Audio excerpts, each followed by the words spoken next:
Você está ouvindo Bionote, apaixonados por natureza.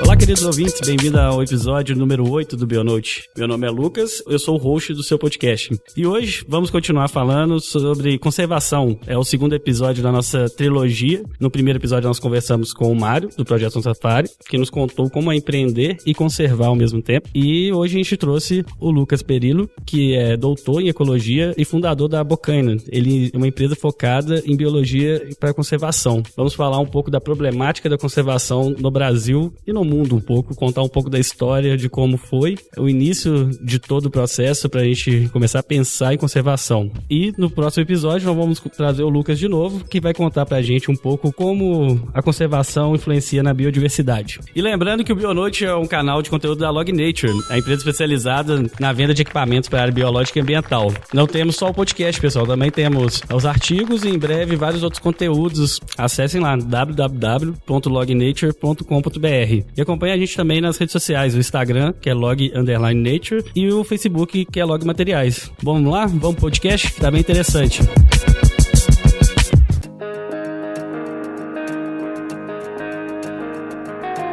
Olá, queridos ouvintes, bem-vindo a mais um Bionote. Vamos começar essa conversa aqui que é relacionada à conservação, o segundo episódio de uma continuação que a gente já começou com o Mário, lá do On Safari, que foi bem legal, falando um pouco de empreendedorismo e conservação. E hoje nós convidamos aqui o Lucas Perillo, que é doutor em ecologia e também fundador da Bocaina, que é uma empresa focada em biologia para conservação. Tudo bem, Lucas? Tudo bem, pessoal? Prazer estar aqui com vocês. Muito obrigado pelo convite. A gente agradece a presença.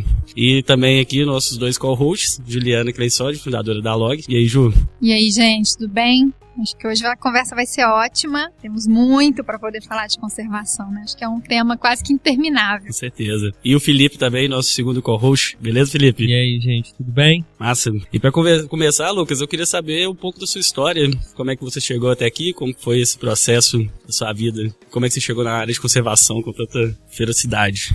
Então, eu acho que quem trabalha com conservação normalmente tem isso como uma filosofia de vida, né? Acho que a história de vida de cada um que segue essa carreira, nessa profissão de biólogo ou de profissional da conservação, ele tende a ter uma história de vida voltada para a conservação de alguma maneira. Eu lembro de eu criança na escola catando papel da lixeira pra levar pra casa pra reciclar e fazer alguma coisa. Eu lembro até que eu encontrei um bilhetinho de uma menina falando assim: não escreve mais segredos no papel, porque o Lucas está pegando os papéis pra reciclar.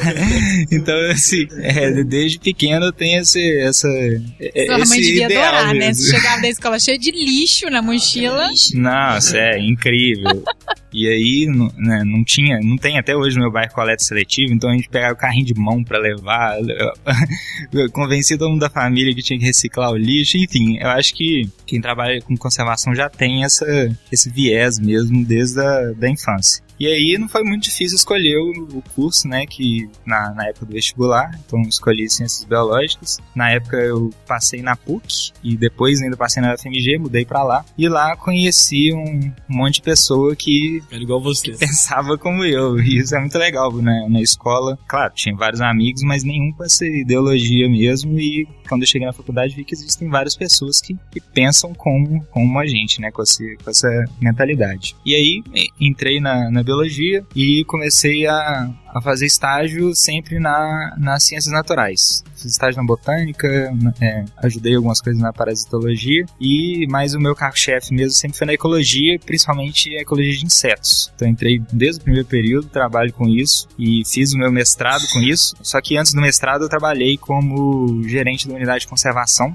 Mudei para o norte de Minas na época e foi uma experiência fantástica. Chama Parque Estadual Caminhos Gerais. É o maior parque estadual de Minas, só que não tem infraestrutura nenhuma, é assim, no meio do sertão mesmo. E foi lá assim que eu aflorei muito essa questão de trabalhar com conservação, sabe? E depois voltei pro mestrado, fiz meu projeto mais ecologia teórica mesmo, com padrão de distribuição de espécies de insetos. E nesse meio caminho, em 2007, que foi o ano que eu formei, a gente começou com uma iniciativa, né? Vários amigos lá tinham esse ideal de ir pro campo, né? Conhecer a biodiversidade, para tentar preservar. E aí a gente começou a levar os alunos recém-egressos na universidade para o campo, num curso que chama Mário de Maria, em homenagem a um professor da época lá. Várias pessoas fazem estágio com ele. E esse curso já tem mais de 11 anos, completar 11 anos agora, né? Então, todo semestre a gente leva esses alunos para o campo. E aí, justamente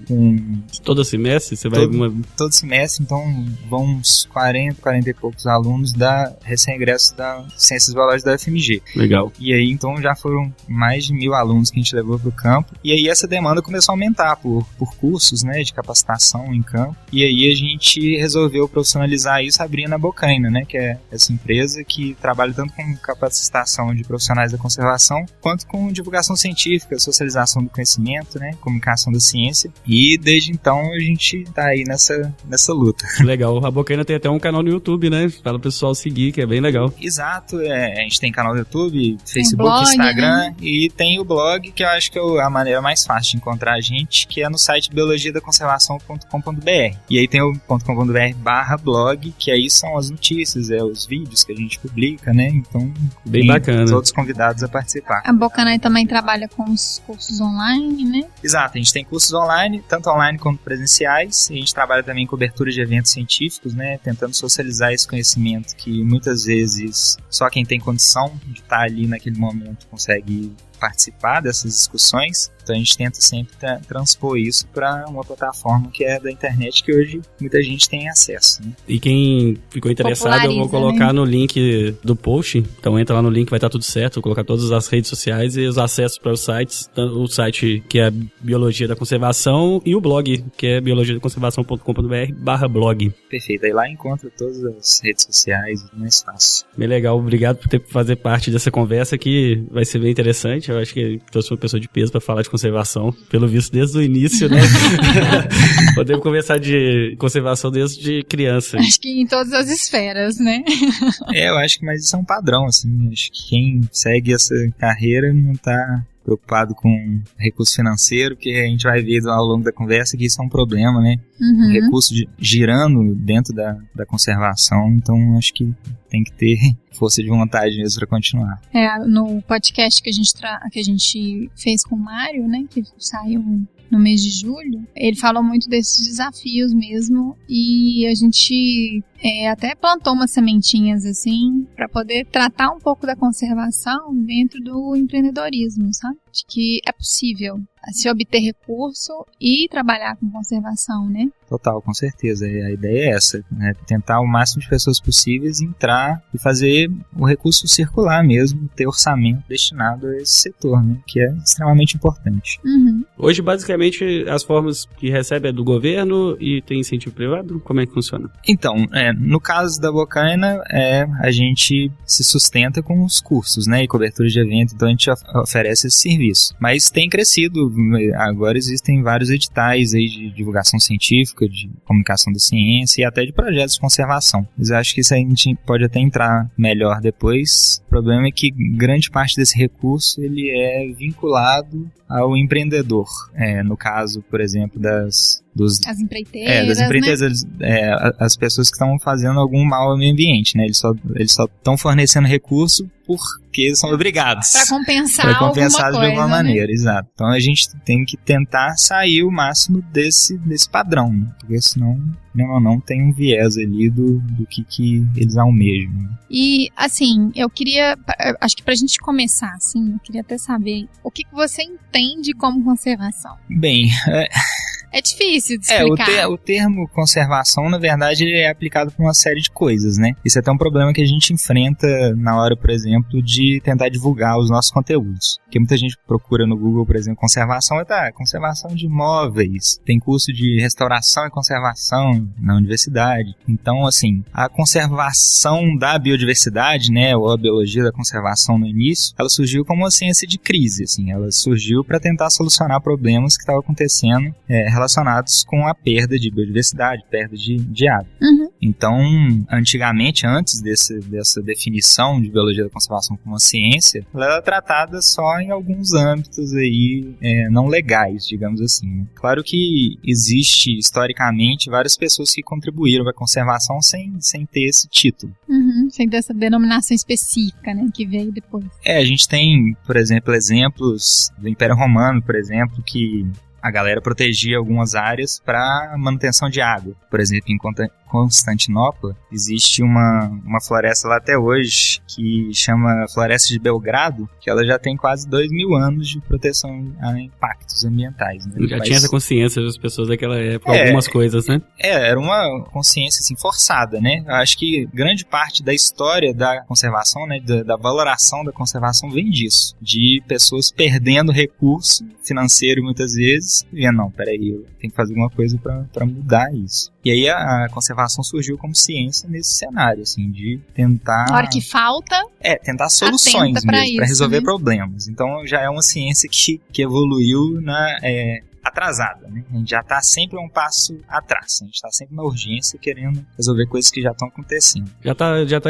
Já explodiu, né? Tá tentando ver como que vai funcionar para poder diminuir essa explosão. Perfeito, esse é o cenário normal que a gente encontra nos trabalhos de conservação. Eu até te perguntei isso porque eu também, assim, sou muito engajada nessa filosofia de vida, assim, e acho que, inclusive, a conservação ela vem muito atrelada a uma palavra que é muito utilizada hoje em dia, que virou moda, né, e que acabou sendo banalizada, que é sustentabilidade. Sim. Né? E, assim, a minha visão em relação a isso é que sustentabilidade, ela tá associada muito mais a equilíbrio em vários aspectos da vida, assim, não é só de natureza, mas é equilíbrio de você com você mesmo, sabe? Das relações que você tem interpessoais. Então, eu acho que isso tudo contribui para esse prospecto de conservação, sabe? Eu acho que é tentar, talvez, para mim, conservação é a essência do equilíbrio, né? Da gente tentar fazer com que tudo seja um pouco sempre melhor. Não, legal, eu acho que o seu pensamento é esse mesmo, eu acho que não existe conservação se a gente manter os padrões de consumo, de filosofia de vida que a gente tem hoje. A população só crescendo, a demanda por materiais, por recursos, por N coisas, já é provado que, né, o planeta não sustenta esse tipo de vida, né? Acho que recentemente teve o Marco Zero, não teve? Recentemente. Exato, eles fazem um cálculo de quanto que a Terra suporta por demanda, né, da população humana. E aí eles fazem isso ao longo de 365 dias para facilitar, né, a visualização disso. E cada vez mais esse recurso, né, disponível por ano acaba mais próximo do início do ano. Então isso é um problema que, apesar de existirem várias pessoas trabalhando com conservação, mudando hábitos, enfim, a gente ainda está longe. E novas tecnologias chegando para poder auxiliar, né? Mas a gente ainda está longe, assim, de realmente cumprir metas de conservação, que é uma coisa que eu acho que é interessante a gente falar também. Eu queria até colocar uma coisa, antes pra gente voltar um pouco na timeline. Você consegue colocar pra gente assim, como começou a história da conservação no Brasil? Qual que foi o primeiro passo?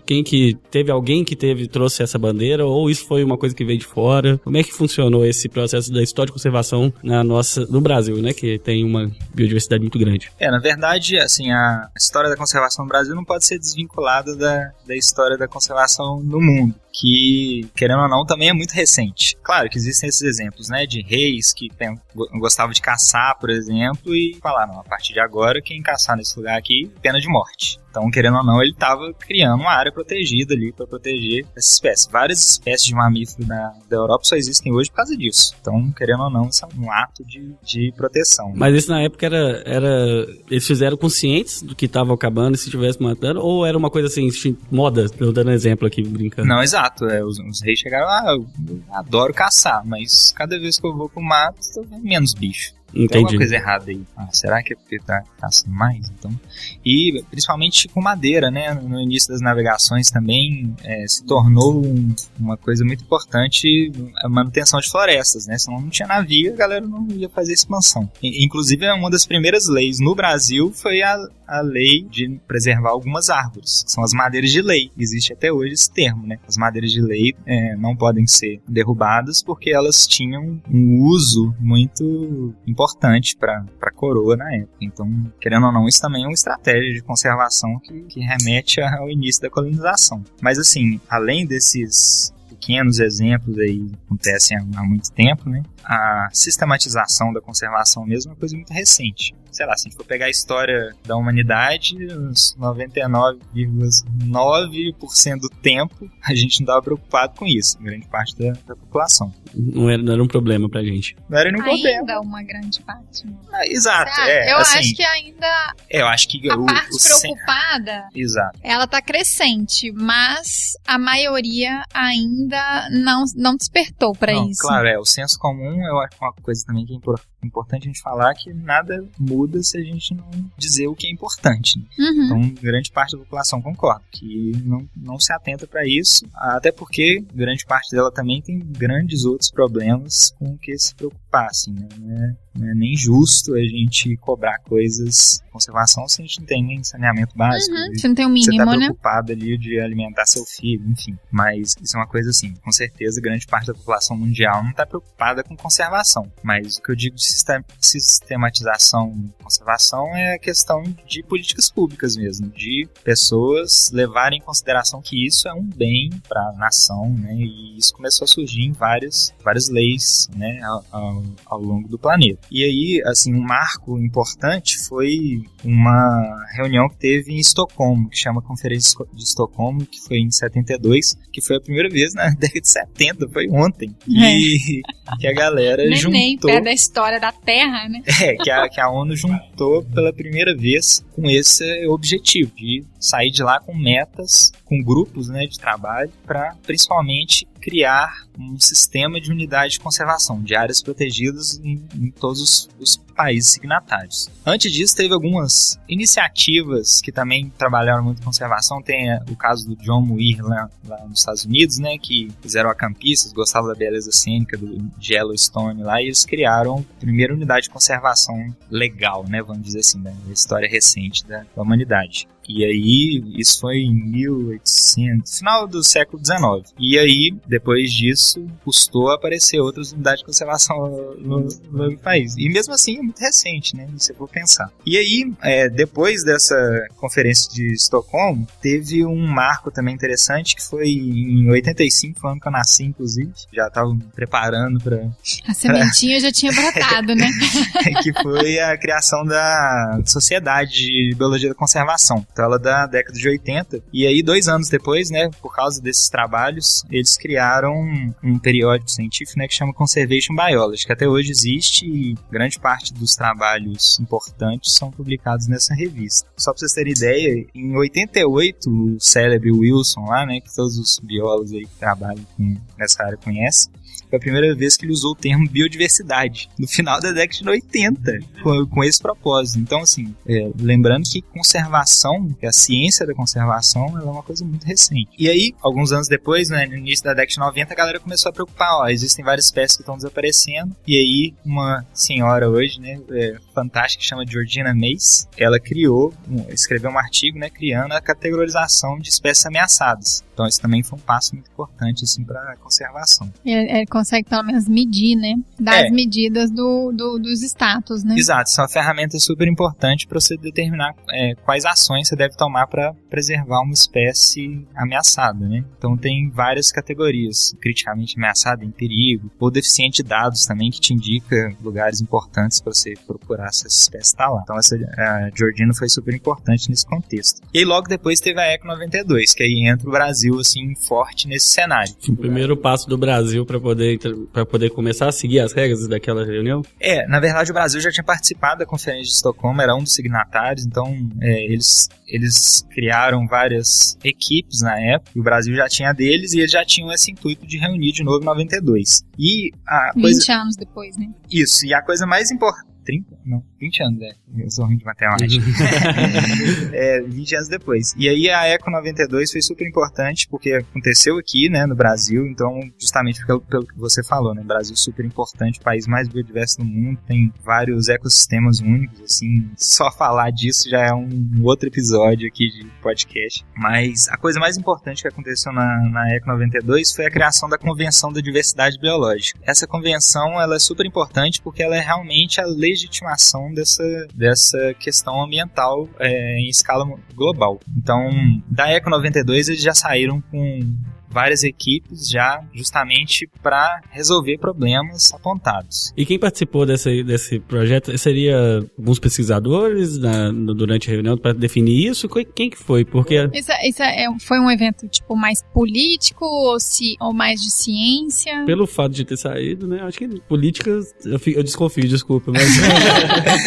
Não, mas eu não tenho certeza de quem que iniciou as conversas para a Eco 92, mas Estocolmo foi a ONU que abraçou essa ideia. Então eu acredito que também tenha sido, assim, a cabeça da organização do evento foi uma coisa bem política mesmo. E aí chefes de Estado participaram, claro, presidentes vieram. Foi um evento, assim, para quem lembra na época, foi extremamente divulgado, assim, foi super importante a criação da Convenção da Diversidade Biológica. E aí a ideia deles era sair de lá com um sistema de áreas protegidas para os países signatários. Então eles teriam um prazo para resolver isso. Ó, galera, tem vários países aqui que eu tô vendo que vocês estão preocupados com conservação, mas vocês não fizeram nada ainda efetivo, assim, né? efetivamente, né? Uhum. Como eu disse, conservação só funciona com política pública. Se não tiver na lei, o empreendedor não vai fazer, a pessoa que está se usufruindo daquele recurso e está tirando vantagem financeira não vai preservar o pé. Nada. A gente conhece a nossa espécie aí, né? Vai lembrar que é 92, então assim, já estava bem evoluído esse processo de desmatamento, de não conservação, já estava bem difícil de controlar já, né? Exato, claro, já existiam iniciativas, né, de conservação antes da Eco 92, mas esse foi um passo super importante para aumentar a escala mesmo da conservação. Porque, assim, a gente pensa Brasil, mas o Brasil é um limite que foi definido pelos colonizadores, né, por negociado e tal. Não quer dizer que a espécie entende o que é o Brasil a natureza não tem essa... Ele é Venezuela. Essa geografia, né, definida. Não adianta. Nessa época, em 92, eles conseguiram definir pro Brasil as primeiras áreas de conservação? Pois é, aí em 92 aconteceu isso e a Convenção da Biodiversidade, eles tiveram várias reuniões ao longo dos anos, né? E aí, se eu não me engano, na 10ª reunião, que foi no Japão em 2010, eles definiram as metas de Aichi. Essas metas são metas super importantes para a conservação e são aplicadas para vários países, né? Todos os países signatários. No Brasil, claro que essa urgência era criar unidade de conservação, mas já existiam alguns parques aqui. O Parque Itatiaia, por exemplo, é da década de 60, se não me engano. E foi a primeira unidade de conservação do Brasil. Mas quando a gente pensa na lei, né, na legalidade das unidades de conservação das áreas protegidas, a gente tem um marco aqui no Brasil que é o Sistema Nacional de Unidade de Conservação, que é o SNUC. E ele é de 2000. Então, em 92 começaram essas discussões em âmbito nacional e em 2000 foi efetivado o SNUC em formato de lei, determinando várias categorizações de unidade de conservação, desde a de proteção integral até de uso sustentável, né? E a gente tem realmente um escopo de lei super interessante, assim, foi baseado em várias outras referências aí legais na manutenção de áreas protegidas e, assim, se fosse efetivamente cumprido, a gente estaria bem na questão de unidade de conservação. Nesse tempo, eu não sei se a gente vai conseguir ter esses números, até procurei aqui pra ver. Quantos parques foram conservados depois de 92? Você falou que tinha 2, né? Mais ou menos, um torno, mas foram muitos que a gente conhece hoje foram depois de 92. É essa a minha pergunta. Não, com certeza. Eu não sei o número exato, nem sei se eram só 2 antes também, não. Acho que existiam alguns exemplos. O Parque do Rio Doce mesmo, acho que vem de antes, bem de antes do SNUC, já tem uns quase 40 anos. Mas eram, assim, iniciativas pontuais de pessoas engajadas por aquele espaço menor, que é isso. E que não tinha força de lei, assim, né? Exato, ou tinha uma lei fraca, né, vinculada ao Estado ou até ao município. Se hoje é difícil controlar, mesmo com o parque, se você monitorar a área, imagina na época que você não tinha lei, você não tinha investimento, você não tinha nenhum tipo de situação que ajudasse. Exato, e hoje em dia a gente tem um grupo de unidade de conservação no Brasil que é interessante, assim. Você falou de quando que elas surgiram, eu não sei o número certo, mas elas têm cresceram vertiginosamente a partir da década de 90, então são coisas extremamente recentes. Isso é até uma discussão legal porque existem vários... a gente está na época de eleição aí, né? Nos planos de governo existem metas de conservação. Quantos hectares, quantos mil hectares que o Estado está disposto a preservar, desapropriar e transformar em unidade de conservação integral ou não. Isso não tem nessa, você falou que teve as metas de Aichi, né?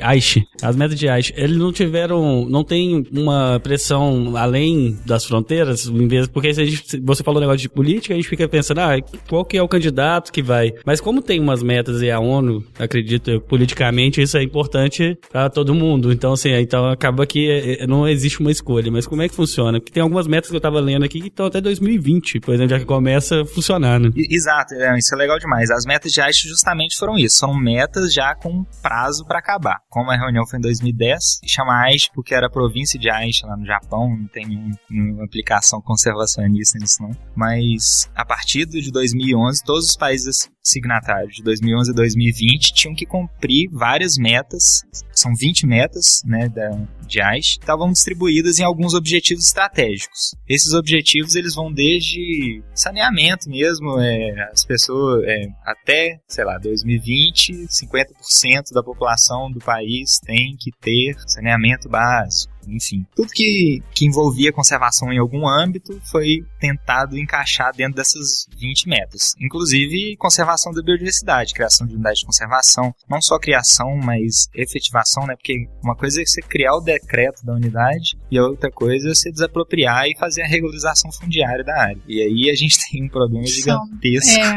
O segundo processo que a gente pode até falar mais pra frente, que a gente tem muitas unidades de conservação no papel, né? Não, então, Lucas, o Itatiaia, ele não é da década de 60, não. Ele foi criado em 1937. Então exato, ele é um pouquinho mais antigo do que a gente pensava. Isso me deixa até feliz. Isso quer dizer que naquela época alguém já tinha despertado pra isso, né? Foram 193 países que assinaram no Japão, né, em 2011, para as metas de 2020, incluindo a União Europeia e vários outros países importantes aí que estão tentando fazer essas metas ser cumpridas até 2020. Você vê essas metas sendo cumpridas em alguns lugares ou isso foi... Então, olha que massa. Na verdade, fizeram esses objetivos estratégicos, existiam metas. Só que essas metas eram muito gerais, né? Não eram aplicadas para todos os países signatários. E aí, cada país tinha autonomia de criar um grupo, né? De estudo, de aplicação disso, um grupo político, inclusive, para definir quais são realmente as metas aplicadas para cada país. Então, no Brasil,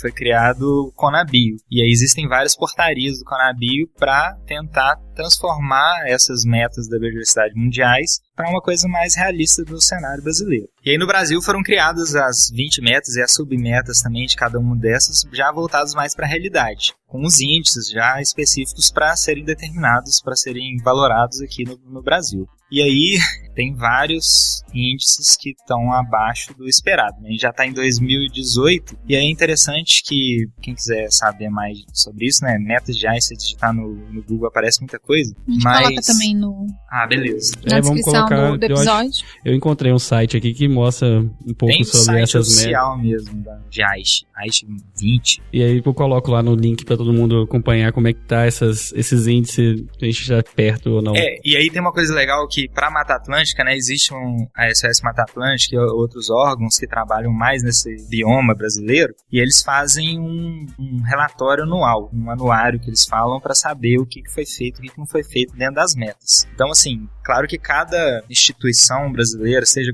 governamental ou não, assumiu cumprir algumas dessas metas. E outras não. Então tem várias metas assim que estão zero ou pioraram, inclusive. Tem coisas que o Brasil assinou que ia fazer e estão piores do que estavam em 2010. A questão do desmatamento mesmo, apesar de ter desacelerado em alguns dos anos da década de 2010, né, até hoje, tem alguns anos que a gente tem um índice maior de desmatamento e a meta até 2020 era desmatamento zero. E isso não vai acontecer e o Brasil vai ser penalizado por isso de alguma maneira na próxima reunião de 2020. A ONU tem algumas penalidades em relação a comércio, etc., de acordo com se você não segue umas regras, você assina, tem umas responsabilidades bem pesadas, assim, na área política. Às vezes a gente fala assim, teve reunião da ONU, e aí foi lá, eles assinaram um monte de coisa e voltou e não fez nada, mas tem algumas, quem é dos países da ONU, quem faz o tratado, eles são assinados, depois tem várias consequências. Eles são cobrados, de fato, se você não realiza. Isso que fico vendo, por exemplo, se dependendo do nível da assinatura, talvez algumas coisas sejam bem pesadas mesmo. Assim. Com certeza, ainda mais que foi um evento, o maior evento sobre conservação da história da humanidade. Então, acho que quem não cumprir, tanto que os Estados Unidos pularam fora, né? Com Bush aí, eles... não, recentemente não, com Trump. Com Trump, os dois têm o mesmo perfil.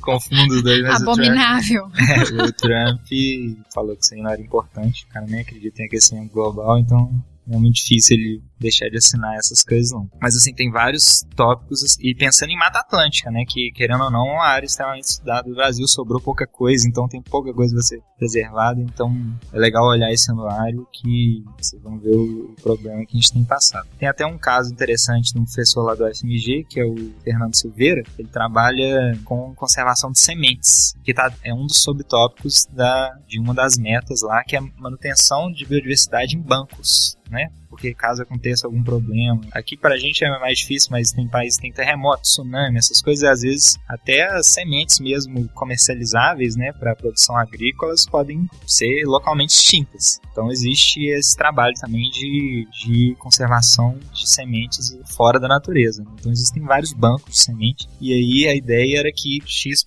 80% das espécies ameaçadas do Brasil tivessem com sementes no banco de sementes. E aí tem até agora Nossa, muito longe. Nada, né? 4%, sabe assim, já tá quase acabando o tempo. E aí foi super legal que a gente fez um vídeo sobre isso, e baseado nesse vídeo, várias pessoas que trabalham com botânica começaram a discutir isso. No último congresso de botânica, a gente teve, eles organizavam, né, uma mesa redonda, um workshop, justamente para discutir isso, o que eles podem fazer para contribuir para essa meta. Se aumentasse o número de pesquisadores que podem fazer isso, coletas, né, em pessoas, isso seria... Exato, e na Fundação Zoobotânica aqui de BH, lá no zoológico, né, tem inclusive um banco de sementes no espaço, né, muito legal, tem todas as ferramentas necessárias, né, mas assim, financiamento para ir para o campo mesmo, e investimento público mesmo, e entender que isso é uma prioridade. E é uma prioridade, está entre as metas, é uma prioridade. Legalmente é uma prioridade, a gente tem que investir nisso. É interessante, assim, que depois de você falar todo esse histórico e como tá mais ou menos, uma coisa que a gente percebe que a conservação surgiu lá no início, né, igual você falou, mas assim, chamada de conservação, mas era mais um conservar para poder usar de novo, entendeu? Para poder caçar de novo, para poder cortar de novo, para ter para mim. Então, a gente hoje em dia, a gente vê mais, né, mas demorou a começar a acontecer e ainda é raro, porque muitos dos projetos de conservação têm um pouco disso também. Até mesmo a gente consegue pensar dessa questão talvez até do banco de sementes mesmo, não ser uma coisa que tá totalmente altruísta. Então, assim, a gente demorou pra gente começar a ver projetos de conservação que tivessem essa característica altruísta. Então, assim, conservar por conservar e não conservar porque o ser humano pode precisar daqui a pouco. O mundo não gira em torno do ser humano, assim, e eu sinto que tem muito isso na conservação. Ela surgiu a partir disso, querendo ou não. E não é esse o propósito, né? Então... exato. Tem até uma frase interessante que me fugiu agora quem falou, mas a gente não mantém a Mona Lisa lá porque ela é importante pra gente de alguma maneira.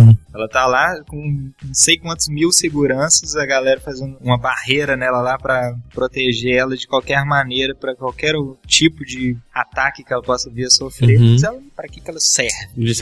Ela não tem ela não tem utilidade, ela não tem um valor. E a gente pode aprender a conservação também, né? A beleza cênica é um dos objetivos pelos quais a gente pode criar uma unidade de conservação em um lugar, sabe? Mas pensar assim, em altruísmo na conservação, eu acho que é um ponto de vista muito ingênuo, porque sempre que você quer conservar uma área, tem alguém que está querendo utilizar ela de alguma maneira. Então, assim, é sempre uma luta mesmo, assim, que a gente tem que demonstrar realmente a importância daquilo. Então, assim, na ecologia surgiram várias teorias depois, por exemplo, de serviços ecossistêmicos, né, de valoração ambiental, ambiental, que prática utilizada em alguns lugares, inclusive para ICMS ecológico. Hoje em dia, aqui no estado, por exemplo, municípios que têm áreas preservadas, tem unidade de conservação, eles recebem financeiramente por isso, por causa de sequestro de carbono e outras coisas, e manutenção de serviços ecossistêmicos. Essa é uma visão muito legal, mas eu acho que é um papo pra frente aí. Que dá pra desembolar muito, né? Serviço ecossistêmico é um tema super interessante, mas é justamente isso, tentar valorar as coisas que a natureza traz pra gente de graça. Então pensar, existem vários trabalhos, por exemplo, vou citar um exemplo de um trabalho que eles fizeram com a plantação de café. Não entendo nada de café, mas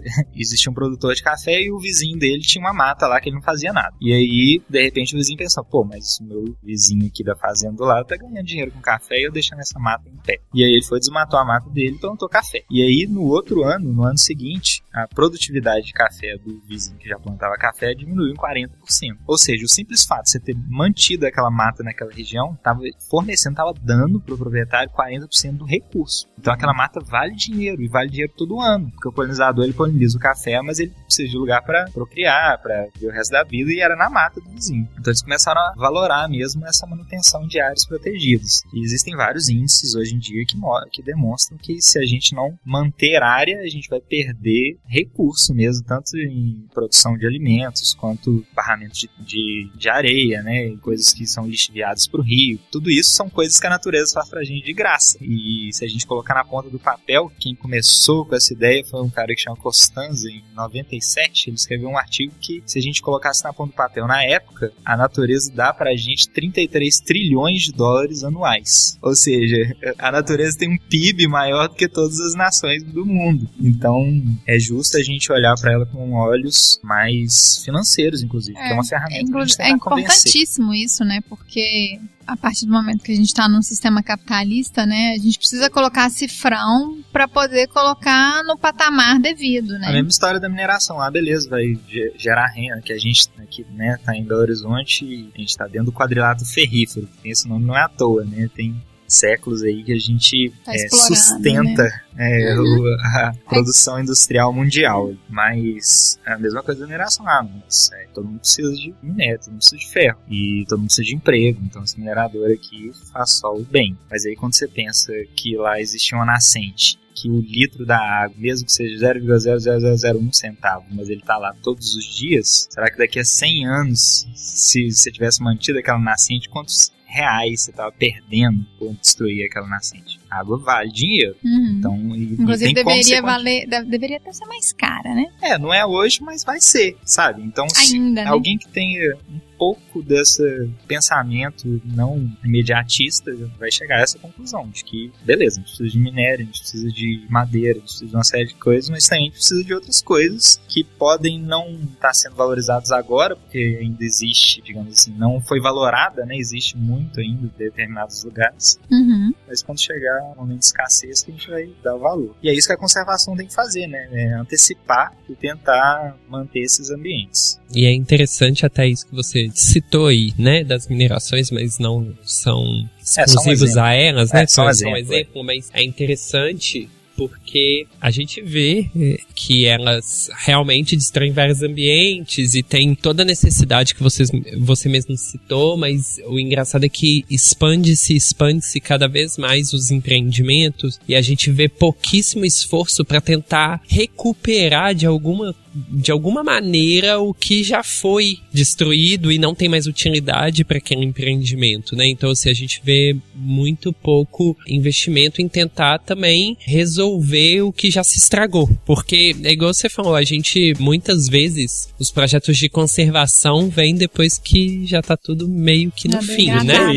Então, pelo sentido da palavra conservar, você conservar uma coisa que já tá destruída é meio complicado. Então, também tinha que ter mais investimento. Recuperar, né? Recuperar, né? Isso também o recuperar tem que ser o ciclo seria completo, né? Na Sim, verdade, a gente tem que adianta antecipar uma condição pra gente se conhecer e saber o que a gente pode perder e tentar recuperar aquilo que já foi degradado, né? Porque se a gente não conhece, a gente não sabe nem o que a gente tá perdendo. Por isso que essa visão de futuro, essas pessoas com um pouco de visão de futuro são importantes, assim, né? De já prever que possivelmente uma mata ali do lado daquelas minerações possivelmente vai ser afetada. Então o que a gente pode fazer de imediato para conservar aquilo para que não chegue a este ponto, né? Porque elas têm mais do que espaço e a gente sabe que elas afetam todo o entorno, né? Qualquer pesquisa perto vê que afeta o entorno. Então, o conservar essas poucas áreas que a gente ainda tem no meio desses grandes empreendimentos é muito importante.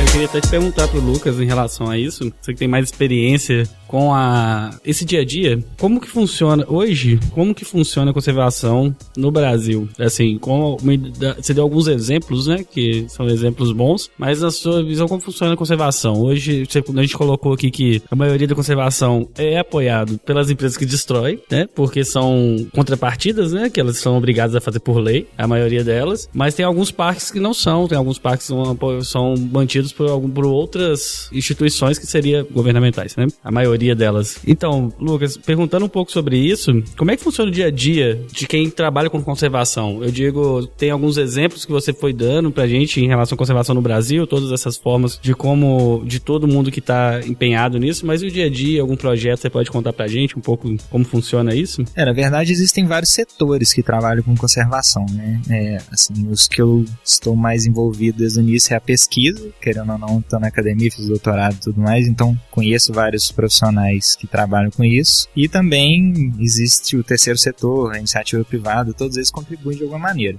Acho que a gente já, inclusive, falou que um dos problemas da conservação é que o recurso ele vem sempre vinculado, não sempre, mas grande parte deles são vinculados a grandes empreendimentos. Então, assim, acho que se o Brasil quiser otimizar a proteção da biodiversidade, por exemplo, no país, eu tenho que tentar desvincular de alguma maneira essa obrigatoriedade dos trabalhos de conservação serem realizados só com esse objetivo, sabe? Sim. E aí a gente vê que na academia existe um incentivo para a conservação, né? Existem vários trabalhos, vários pesquisadores trabalhando com isso, mas que muitas vezes não existe um recurso destinado para esses setores de pesquisa. Posso citar vários nomes, tem o professor Rafael Loyola, por exemplo, que é da UFG, que trabalha com modelagem e determinação de áreas prioritárias para conservação. O Birajara Oliveira também que está fazendo pós-doc com o professor Britaldo lá no FMG. Eles trabalham mais com banco de dados, assim, e já é uma evolução desde o início da conservação. São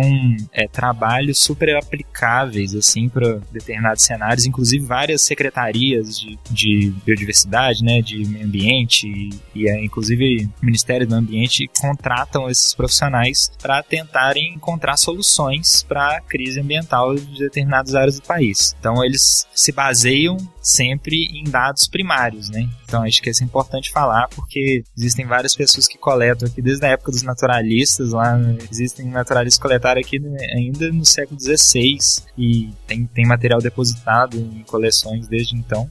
Mas, que bom, assim, né? E alguns se perderam, claro, mas assim, qualquer trabalho de base, né, gera esses dados primários de distribuição e ocorrência de espécies, por exemplo, que são super importantes para determinar essas áreas prioritárias, por exemplo. E aí a história da pesquisa é essa, a conservação hoje em dia na academia, né, ela trabalha tentando resolver determinados problemas. Claro, né, que vários artigos, nem precisa ser de conservação, às vezes está lá, na última estrofe você vê lá escrito, mas esses dados são relevantes para a conservação, podem ser aplicados na conservação da biodiversidade. Quando você vai ver, diretamente não tem nada de aplicação naquilo, mas independente disso, as ferramentas têm contribuído para acelerar esse conhecimento, essa produção do conhecimento científico. Só que, como eu disse, a conservação ela só é feita com política pública. Não adianta o cara escrever o melhor artigo achando que aquilo ali é o fim. O artigo sempre tem que ser o meio. Quando você publica o artigo científico sobre conservação, você está começando a conversa. É aí que você vai ter o início do material para você levar para um tomador de decisão para ele aplicar aquilo ou não. E esse é um problema, porque a gente tem esse viés da linguagem, né, científica. Não é nenhum deputado que vai chegar e ler um artigo científico da Science.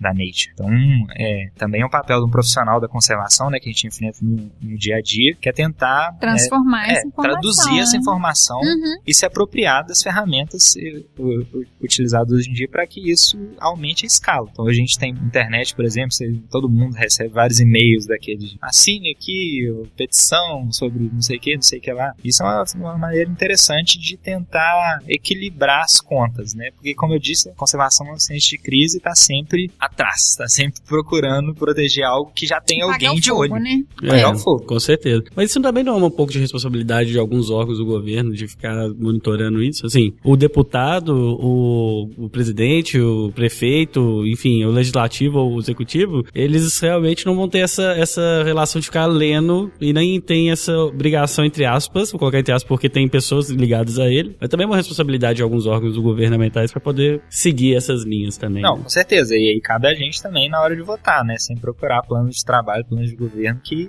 tenham pelo menos isso em um dos objetivos da campanha. Porque, claro, né? Todo mundo ganha voto, a maioria ganha voto baseado em coisas imediatistas. Transporte, saúde, saneamento básico. Tudo de uma vez só, né? E aí são poucos os deputados que têm essa demanda mesmo, sabe? Que tem essa, digamos assim, essa pressão popular para realmente parar o tempo dele e investir nisso. Hoje em dia a gente tem um aliado assim que é o Ministério Público, que ele é a voz da população, né? E existem vários projetos, inclusive decretos para a criação de unidade de conservação, utilização de recursos, né, de TAC vindos de outros empreendimentos que vão ser alocados para um determinado setor. Tudo isso o Ministério Público tem atuado para contribuir para a conservação. Claro, né, que também é um órgão, querendo ou não, político, porque depende do governador, por exemplo, nomear e determinar qual área, né, qual setor que cada um vai atuar. Isso é um problema gigantesco por causa da descontinuidade política mesmo. A cada 4 anos você não sabe o que vai acontecer, né? Inclusive, vários promotores que já estavam engajados nesse cenário de conservação, né, que já entendiam todas as leis e estavam interessados nisso, a cada troca de governo eles podem ser destinados para outros setores. Isso é uma preocupação. Porque sempre se renova, né? E se perde aquele trabalho, ainda mais conservação, que é um trabalho a longo prazo. Né? Não é nada. Muito longo prazo. Você tem que trabalhar com vários. Não dá pra você trabalhar a conservação. Com 4 anos você não vai ter resultado, você não vai ter nada. Não vai ter as métricas. Né? Exatamente. E esse que é um outro gargalo da conservação, assim, quando a gente pensa na academia, na produção científica, né? Porque é tudo muito corrido, assim. Você tem que acabar o mestrado e já tem que ter um produto ali, um artigo científico, um artigo de divulgação com os resultados. E muitas vezes a conservação exige tempo, né? E esse é um problema que a gente tem que enfrentar, principalmente, claro, né? As ferramentas têm aumentado, a quantidade de publicações tem aumentado também, mas o problema é que as ferramentas para explorar o minério têm aumentado também, os pivôs de irrigação também têm aumentado. Então, assim, com uma velocidade até maior, né? É uma corrida armamentista mesmo, assim, que pode fazer o paralelo aí com o evolutivo. Eu queria entrar num assunto que é bem polêmico, mas eu queria ver a sua opinião em relação a como que anda esse processo da tentativa de recuperar o Rio Doce. Esse projeto que vem uma destruição que foi uma das maiores catástrofes, eu acho que podemos considerar mundial, nos anos modernos, certo? Meio que mundial, foi bem pesado e teve um peso da ONU em determinado momento, mas hoje em dia, você que está mais próximo dentro do FMG, que eu sei que tem muita pesquisa relacionada a isso, está bem próximo disso, como que vai esse processo de recuperação? Esses incentivos? Esse é um tema polêmico e delicado, assim, sabe? Porque realmente não existe desculpa pro que aconteceu, assim, não existe remediação pro que foi feito, assim, sabe? Acho que esse era o momento para esse crime ambiental ter sido utilizado como exemplo, assim, de nunca mais acontecer. E com punições severas, né? E não foi isso que aconteceu, sabe? É uma coisa assim, todos os dias, sem sombra de dúvida, eu penso nesse assunto, assim, porque realmente isso mostra a inefetividade dos profissionais da conservação e das pessoas que se atentam para isso, de realmente mudar alguma coisa, sabe? Eu acho que desde o desastre lá, né, já existiram várias iniciativas, né, de monitoramento. Eles criaram criaram um fundo, né, para fazer pesquisas, mas assim, sempre nessa ideia. As empresas contratadas tiveram que fazer um orçamento para serem contratadas, então normalmente se escolhe o menor orçamento e muitas vezes não é a equipe mais qualificada. Não estou dizendo que é o caso desse exemplo específico, mas parte muito dessa questão da associação desses recursos serem vinculados de alguma maneira. E de ter uma fiscalização em cima também, né? A seriedade seria pegar os professores que estavam engajados dentro da pesquisa, dentro já, e colocar isso com muita força, né? Conheço professores, inclusive, que trabalhavam no PELD, que é um projeto ecológico de longa duração no Rio Doce, que começou em 99, e não foram nem sequer esse tá pronto para isso. Cogitados a participarem dessa discussão. Esse tá muito pronto para ir. A pessoa que realmente devia estar lá, né? Assim, não tem... Esse seria a coisa certa a se fazer. Isso, total. Só que são tantas manobras. Exato, entendeu? Que então, dá vontade até de chorar, né? Não tem como a gente ser ingênuo quando a gente trabalha com conservação. É justamente por causa disso. As pessoas que não têm esse pensamento, elas utilizam qualquer tipo de ferramenta para que isso não aconteça.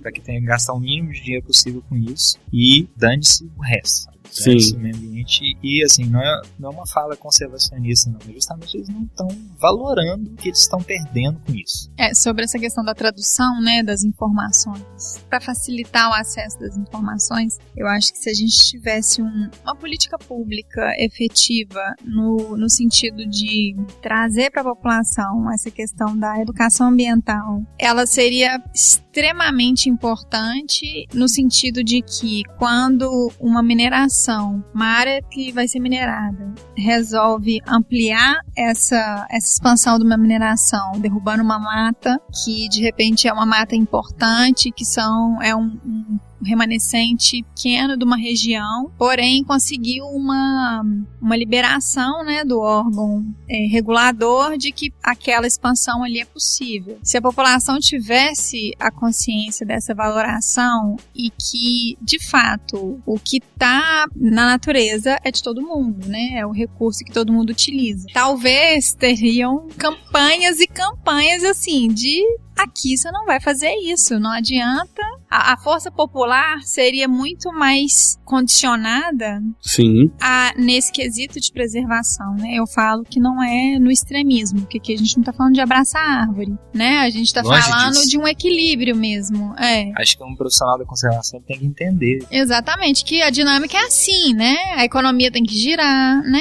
As coisas precisam acontecer. Bem legal, que é quando você coloca o valor em si no processo, você vai balancear, você vai perder. Exatamente, e assim, uma mineração que talvez, eu tô citando um exemplo de mineração aqui porque a gente tem muita mineração aqui no entorno, né? Da expansão de uma área de mineração, o lucro que aquela empresa vai ter só pra ela usufruir só pra ela, sem benefício nenhum. E às vezes nem é nacional, o dinheiro tá todo indo exatamente, embora, o dinheiro tá indo embora daqui e você perde uma área que às vezes o valor dela é infinitamente maior do que o que aquela mineração vai ganhar com aquilo. Nos nossos bolsos, entendeu? né? Exatamente. E o passivo ambiental sempre fica para a comunidade local. Existe isso. Quem lucrou tá lá nos melhores lugares do mundo aí nas suas mansões. Exatamente, com um acúmulo, né? Quem vai sofrer daqui a 100, 200 anos com a falta de água é quem tá morando do lado da cava ali, ou da datação. Eu coloquei essa pauta do Rio Doce porque eu acho que é uma responsabilidade até nossa de falar um pouco sobre isso, porque foi uma afronta e muita gente perdeu muito dinheiro. Essa é a verdade. A verdade é que várias cidades hoje estão tendo dificuldades econômicas e aí tem ligação direta, relacionada diretamente com o que você acabou de falar. O quanto de dinheiro que se perdeu por a falta de um rio com uma negligência de uma mineradora. Então aí você parar pra pensar o tanto que a mineradora ganhou versus o quanto que a população perdeu é infinitamente inferior, né? Então assim, era uma situação que não pode acontecer novamente de qualquer jeito nenhum, porque se acontece num rio como, não sei, o Rio Doce já é um super importante, mas acontece no São Francisco. Se acontece um rio tão importante quanto. Algum outro desastre associado, né? Tipo... Acabar com uma bacia quase inteira. Manancial que abastece São Paulo, por exemplo. As águas, Cantareira, algum lugar assim, sabe? Eu acho que a gente perdeu uma grande oportunidade de utilizar isso como exemplos. Pro mundo, né? Não é nem pro Brasil, é o mundo. No mundo já existem vários exemplos, assim, de empresas que não que pagaram o que todos os serviços ambientais acumulados valeriam, mas pelo menos aconteceu algo, sabe? Claro, existem várias equipes de campo, vários profissionais, amigos meus, trabalhando com monitoramento do rio, claro, que vão sair vários trabalhos interessantes sobre isso, só que nunca, independente dos resultados desse trabalho, nunca a empresa vai ser responsabilizada pelo que ela fez.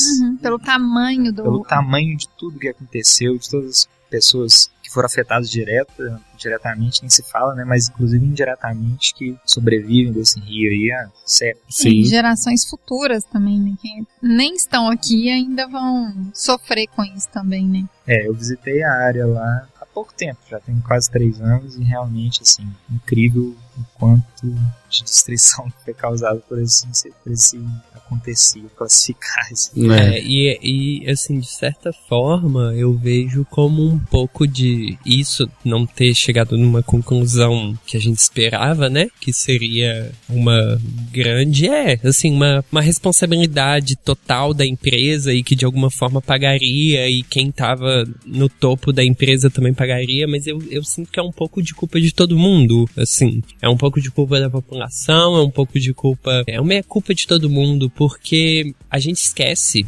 Todo mundo esquece que aconteceu, entende? Assim, são poucas as pessoas, igual você falou, que pensam nisso diariamente, que pensam nisso uma vez na semana, uma vez no mês, uma vez no ano. Quando dá 3 anos, pra você ver, eu não lembro o mês que foi. Novembro, né? Foi novembro? Novembro. Então vai fazer 3 anos. Então, vai dar novembro, vão falar. Aí no mês, ou na semana, no dia, vão falar, tá fazendo 3 anos. Aí o povo vai revoltar, todo mundo vai postar no Facebook que nada foi feito, e acabou. Esse é um Na problema. semana seguinte tem uma discussão diferente, uma coisa diferente, uma coisa nova, um absurdo diferente, e se esquece. Então, eu sinto que é um pouco de meia culpa de todo mundo, porque as cidades, a gente vê quem foi afetado, as cidades que foram afetadas falaram na época, sei lá se ganharam alguma coisa ou não, algumas não, algumas sim, às vezes as pessoas certas, né, entre aspas, ganharam alguma coisa pra esquecer, e assim foi, e assim vai ser durante anos e anos e anos, até que se acabem os estudos eu acho que, na verdade, os canais de comunicação, eles são muito importantes. Sim. Quem deveria ter uma parcela importante de responsabilidade são os canais de comunicação. Com certeza. Porque eles é que dão visibilidade ou não para aquilo que acontece. Com certeza. Isso aí foi uma coisa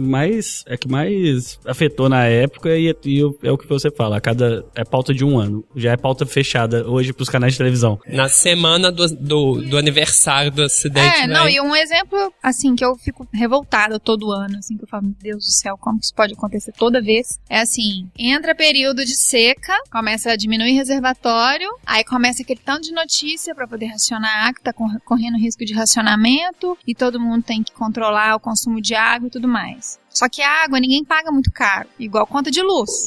Conta de luz é muito caro. Aí, na hora que chega época de cheia, começa a falar que o reservatório tá não sei quantos X%. E foi bom demais, tá tudo certo. E que tá ótimo, então todo mundo, galera, abre a torneira aí que tem água à vontade. Gente... Em 2012, eu conto essa história engraçada, em 2012... Sabe? Eu tava em São Paulo, né? E quando teve aquela grande linha de seca, né, de São Paulo, as pessoas colocavam outra caixa d'água em casa.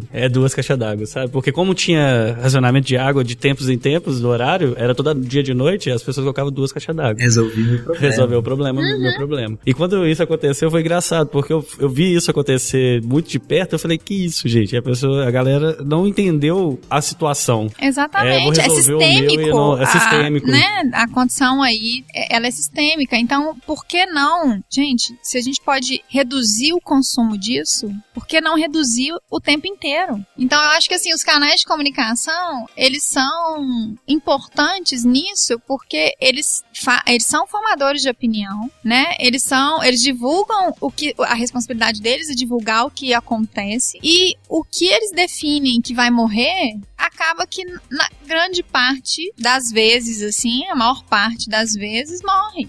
Né? Ainda bem que a gente tem outros canais que não são vinculados diretamente à TV. Exatamente. Mas as iniciativas ainda são com uma expressão muito menor do que deveriam, claro, mas né? assim, de quem que é a culpa, né? Quando a gente pensa assim, mas sempre tem que ter um culpado. Beleza, eu acho que os veículos de comunicação tradicionais, eles têm sua missão, sabe? Eles têm os seus patrocinadores, eles têm a intenção ou não de tratar algum tema. E aí eu reforço que o advento da internet foi uma ferramenta super importante por causa disso, assim. Libertou um pouco, né? Libertou um pouco essa obrigatoriedade de a gente depender dos outros. Mas assim, claro, né, pra você ter uma viralização do conteúdo, né, pra você ter seguidores, a gente vê no Instagram pessoas com milhões de seguidores ali que acompanham a vida da pessoa, mas assim, quando a gente pega pessoas realmente engajadas em questões ambientais mesmo, são poucos. Sei lá, tem Leonardo DiCaprio lá que o perfil dele é só disso. Imagina o impacto também. Imagina o impacto que ele não faz para as pessoas que realmente admiram ele. Então, assim, é até uma coisa interessante que tem um dos ramos da conservação que utiliza hoje que chama culturômica, que é se apropriar dessas personalidades, assim, para levantar essa questão, né? Porque não adianta a gente levantar um culpado se isso não vai mudar, sabe? A gente não tem que esperar que alguma emissora vá de um dia pro outro pensar, não, realmente, eu vou parar de falar sobre o Neymar e vou falar sobre o Rio Doce de novo. Então eu acho que assim, o nosso trabalho como profissional da conservação, e quem está assistindo a gente também tem esse viés, né? Assim, acho que é realmente capacitar as pessoas, socializar esse conhecimento. Não adianta a gente ter uma demanda e achar que o recurso vai chegar para essa demanda se a gente não tiver o apelo popular. A conservação só funciona quando a população trabalha junto. Existem vários casos pontuais, né, de alguns lugares, principalmente lugares onde esse limiar, né, de recursos naturais foi extrapolado e eles começam a sentir isso de alguma maneira, que a população inteira se une para um ideal, né? A partir desse momento não tem como ficar do jeito que tá, sabe? Mas se a gente for esperar isso acontecer em cada realidade regional, né? O pessoal que tá lá em São Paulo não tá nem aí. Se tá chegando água na minha segunda caixa d'água, tudo bem. Mas não era para ser assim. Mas quem que é o culpado disso, sabe? Acho que a gente também, como profissional da conservação, tem que trabalhar isso de uma maneira mais efetiva. Desde a graduação, sabe? Os cursos de graduação, eles têm que desempenhar um papel primordial na gestão da conservação. Não adianta formar biólogos. Tem vários colegas de profissão que trabalham com outra coisa e a questão ambiental para ele não é relevante, sabe? Então isso me assusta um pouco. Se nem as pessoas que são da área, foram capacitadas, né, a entender isso de uma maneira sistêmica, né, de serviços ecossistêmicos, de relações ecológicas, né, que são super importantes. Se nem essas pessoas elas chegam a essas conclusões com uma facilidade grande, imagina as pessoas que não têm acesso a esse conhecimento. É para isso que a gente está aí. E a educação de base ela é fundamental. Porque criança você educa. Eu falo assim, eu acredito muito que criança você educa. Você coloca valores, né? Você consegue transmitir valores. Adulto... é mais complicado. Você sensibiliza ou pune, né? Quando sente no bolso, faz. E sensibilizar, muitas vezes você chega, você consegue sensibilizar, mas enquanto a pessoa não sente na pele alguma mudança, alguma, né, dificuldade na condição de vida do cotidiano dele, em função disso, é muito difícil a pessoa ter, né, essa iniciativa relacionada a conservar por conservar, né? E eu vejo que crianças, como eu já trabalhei com crianças de 3, 4 anos, eu trabalhei com um projeto de reciclagem de lixo, deles entenderem o que é produção de lixo, que é melhor a gente descascar do que a gente desembalar, de trabalhar com racionamento de água e eles entenderem como que funciona, o que eles utilizam do dia a dia que utilizam água e que eles mesmos criavam as estratégias para poder tentar economizar, porque eles tinham limitação de água para poder usar durante durante o dia, os pais iam na escola conhecer quem é que estava fazendo isso, porque as crianças chegavam em casa e começavam a buzinar na cabeça do pai e da mãe que estava tomando banho, de chuveiro ligado o tempo inteiro. Eu acho bem interessante ter projetos assim, escolares. E a responsabilidade, a única pessoa que pode fazer isso, a única não, digo, as pessoas estão aptas a fazer, capacitadas a fazer isso, seriam os biólogos. E aproveitar que o podcast é um podcast voltado 100% para essa área, apesar de ter vários curiosos que ouvem, também aproveitar que eu acho que esse processo voltando um pouco ao assunto do Rio Doce, que é um processo que tá muito dentro de Minas, eu acredito hoje, essa discussão muito maior por estar bem perto, né? Essa discussão mais calorosa. Tá sentindo na pele, né? Tá sentindo na pele, eu acho que seria interessante se você conhecer, para as pessoas que têm interesse de, às vezes, ou ajudar, ou fazer parte de pesquisa, ou se fazer parte do projeto, se você conhece alguém, um biólogo que estiver em outro lugar, em outros estados, se ele conhece algum projeto que pode ajudar, que pode fazer parte disso. Olha, na verdade, assim, pensando na produção do conhecimento mesmo, nada foi feito. Quer dizer, várias coisas já começaram a ser feitas, mas a gente não tem resultados, né? Tipo assim, a gente não sabe, por exemplo, se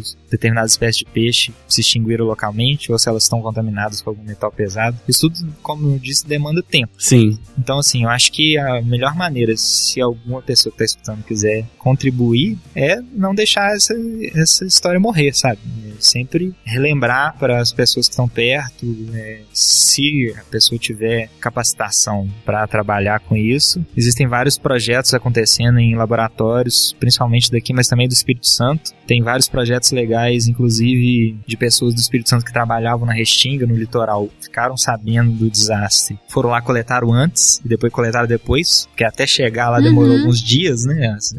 Tem vários resultados, assim, tive acesso a alguns, mas não foi publicado ainda, então não tem como as pessoas encontrarem. Mas muita coisa vai aparecer nesse sentido. Mas interessados assim, não deixar essa história morrer mesmo. Seja nas redes sociais, seja com seus pares aí. Isso não pode ficar por isso mesmo. Se tiver alguma pesquisa que possa ajudar em alguma coisa, alguma situação, traga. E né? pesquisas, como eu disse, existem vários laboratórios com recursos vindos dessa fonte, né, direta, para desenvolver esses trabalhos. Mas, como eu disse, também existem vários laboratórios que já fazem trabalho na bacia do Rio Doce há décadas. Entendi, que legal. E eu acho que pegando o gancho, assim, nesse contexto todo que a gente entrou aqui, sobre a questão do Rio Doce, sobre essa questão, no geral, assim, de valoração da conservação, né? O quanto que a gente não faz nem ideia do quanto que a gente perdeu em cifrão mesmo nesse episódio que a gente comentou aqui agora. Queria aproveitar a oportunidade de te perguntar, porque é uma necessidade que eu vejo e que a gente está percebendo que está crescente, é assim, como que você enxerga o olhar empreendedor dentro da ciência, sabe? Porque às vezes a gente tem muita dificuldade de levar para o mercado as soluções que a gente encontra dentro do laboratório, né? E eu queria saber um pouco, assim, o que você pensa sobre isso?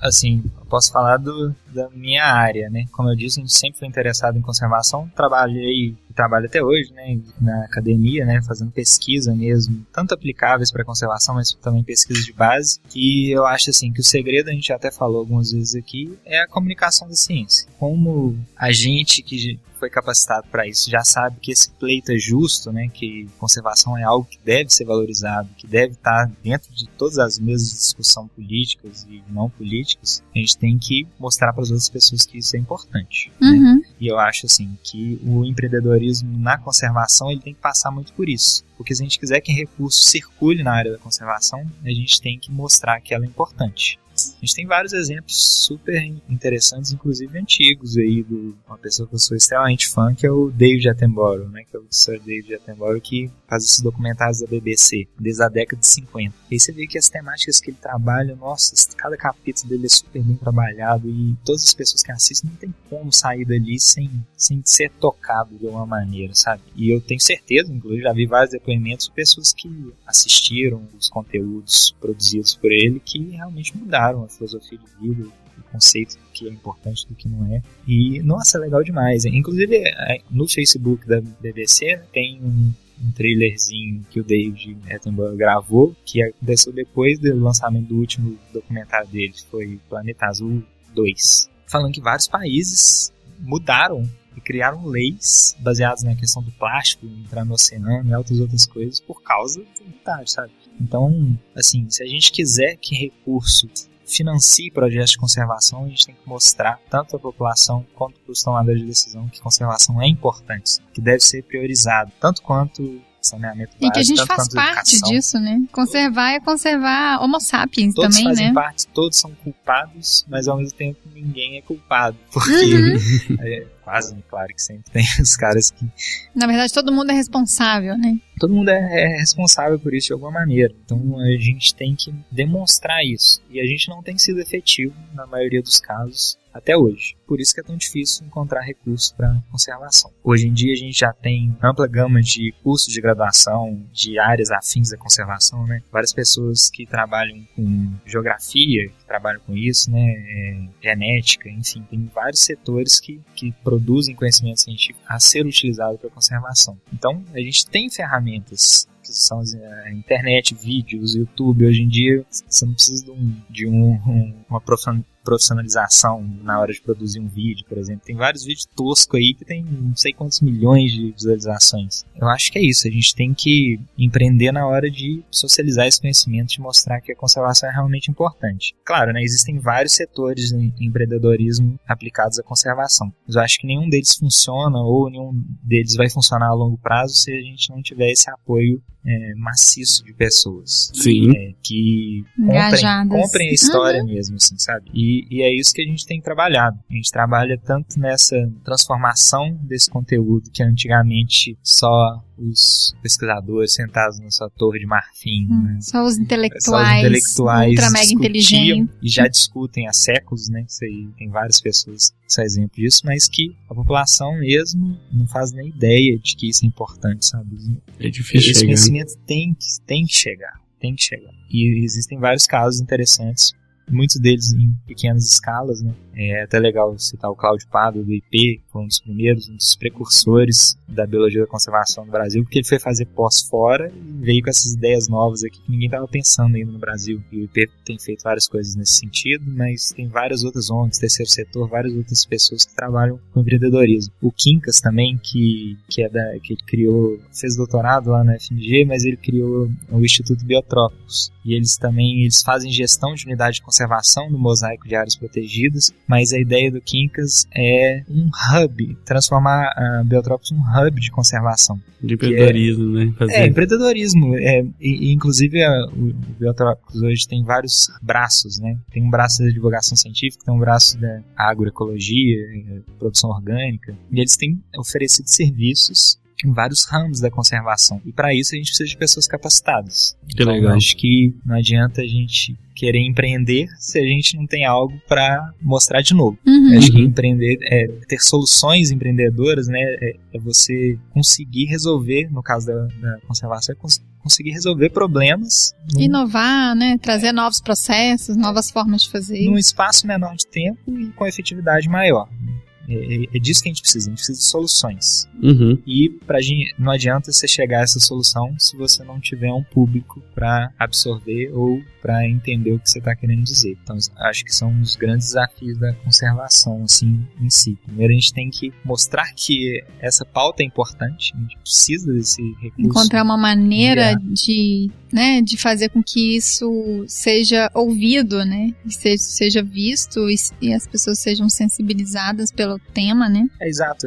Tem um caso nosso também de um tempo atrás que a gente, não sei se você sabe, mas tem um projeto de lei que está pretendendo desafetar grande parte das unidades de conservação do Brasil. Sim. É um projeto de lei que, como eu disse, né, a unidade de conservação ela é criada por decreto primeiro e depois existe o processo de regularização fundiária, no qual, se tiver alguma propriedade dentro, o proprietário tem que ser desapropriado, né, receber o recurso, enfim. Mas, claro, né, Brasil tudo muito lento, várias unidades de conservação não têm a regularização fundiária completada. E aí a ideia é que se essa regularização não acontecer em 5 anos, o lugar deixa de ser parque. parque. Nossa. O projeto de lei é esse. Aí Bacana, a gente fez um cálculo, né? E aí viu que se for... um quinto. Retroativo, mais da metade das unidades de proteção integrais nacionais, né, sem contar parque estadual e tudo mais, seriam desafetadas, deixariam de ser unidade de conservação. E aí a gente escreveu uma letter, né, um artigo para Science, justamente colocando essa temática. Só que vinculado a esse artigo, a gente fez um vídeo de divulgação, com legenda em inglês e tudo mais. E é super interessante porque a Science é uma revista grande, né? Tem várias pessoas é uma revista de peso, né? Todo mundo fica olhando o que sai lá para procurar temas, né, para veículos de comunicação. E aí a gente já fez esse vídeo para mostrar o que era mesmo. E, assim, vários sites, né, redes de divulgação procuraram a gente, só que todas do exterior. Teve uma ou duas... Que triste. Teve um ou dois veículos de comunicação brasileiros que procuraram a gente, sabe, para discutir o tema. Ou seja, quando a gente pensa no cenário Brasil, apesar de ser um problema, também é uma oportunidade. A gente, da Bocaina, a gente trabalha há alguns anos já e tem uma lista de interessados nos nossos temas e tal, e há um tempo atrás a gente fez uma enquete perguntando assim, você se considera empreendedor? Né? Na nossa lista é grande parte de biólogos e profissionais da conservação. Vocês se consideram empreendedor? 3% dos biólogos se autodenominaram empreendedores. Sério? 3%? É muito pouco, né? Ou seja, é pouco demais. É muito pouco. E isso é extremamente necessário, assim, sabe? Como a conservação é urgente, a gente precisa de soluções de mais urgentes. Pessoas envolvidas, né? E precisa de mais pessoas e isso tem sido valorizado cada vez mais. Quando eu entrei na graduação lá, não existia nada disso. E hoje em dia, por exemplo, as agências de fomento, quando o laboratório recebe um recurso, quem ganhou o recurso para produzir qualquer pesquisa, ele é obrigado a produzir um material de divulgação. E aí, claro, né, que no início os professores são todos, nossa, sério, que além de fazer pesquisa, eu vou ter que gravar. Não todos, né, mas muitos deles não estão preparados para essa evolução, né, para essa inovação dentro da área da conservação. E outras áreas, né, da ciência. Acadêmica a no área geral. acadêmica tem normalmente esse problema. Tem, mas assim, junto com isso, começaram a surgir algumas bolsas destinadas para divulgação científica, sabe? Editais, inclusive de iniciativa privada. Então, o pessoal da Serrapilheira, que é um banco de fundo, acho que é de bancos mesmo, que eles têm alguns editais. E é isso, assim, acho que a gente tem que sempre tentar recurso e valoração nessa área. E capacitação, né? Não adianta você fazer um vídeo horrível com a linguagem tudo técnico que ninguém vai ficar nem 5 segundos assistindo. Fazer bem feito, né? Então acho que é um desafio. Você falou uma coisa legal aí, que a gente tá falando aqui, né, do olhar empreendedor, que o Flávio Augusto, um dos maiores empreendedores que a gente tem no Brasil, que saiu do nada e conquistou muita coisa, ele fala que sinônimo de problema é oportunidade. E foi exatamente isso que você falou. Quando a gente enxerga problema, a gente vê muita oportunidade. Então, eu acho que o caminho é esse mesmo. O caminho os biólogos começarem a pensar criativamente, achar soluções. Começar a ver o problema num sentido positivo de que é uma oportunidade de trabalho, de criar uma solução para aquilo, simples, né? Não é simples. Porque a gente está indo fácil. contra a corrente, normalmente, né? Todas as nossas ideias, elas afetam negativamente quem está no poder, de alguma maneira. Alguém deixa de ganhar quando a gente está atuando. Acho que essa é uma diferença muito grande dos profissionais da conservação para outros profissionais empreendedores.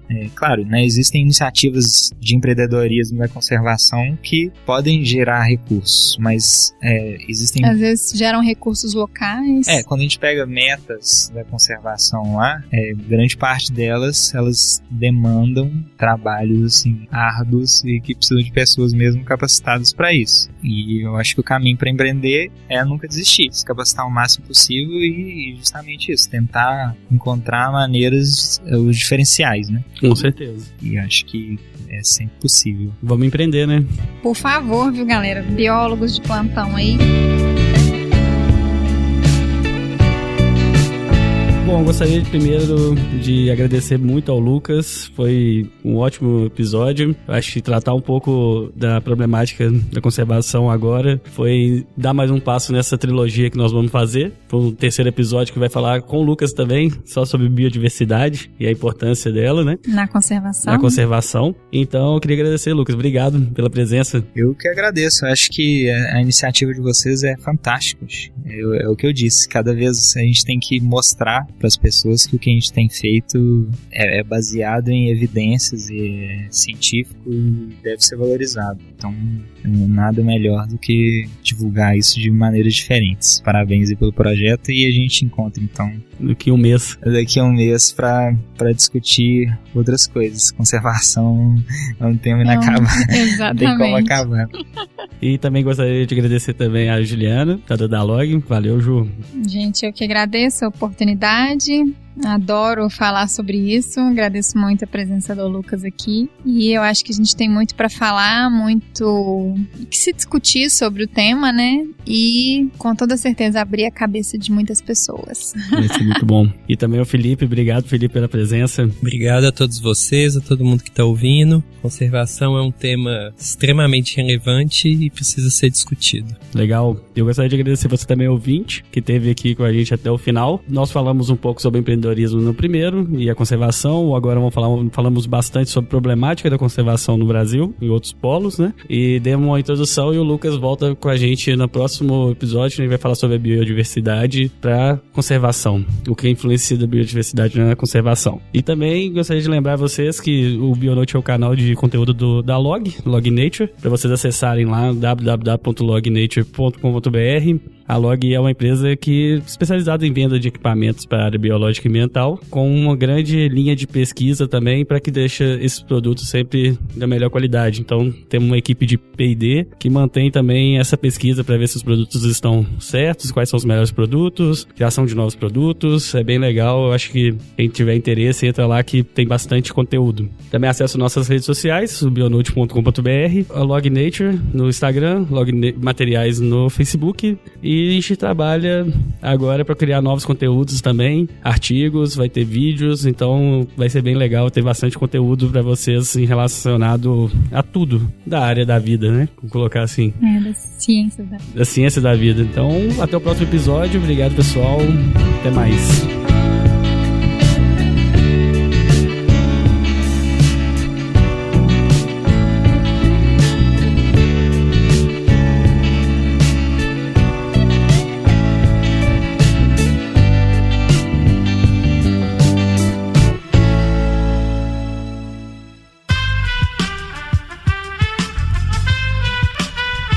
Este podcast foi editado por Aerolitos Edição Inteligente.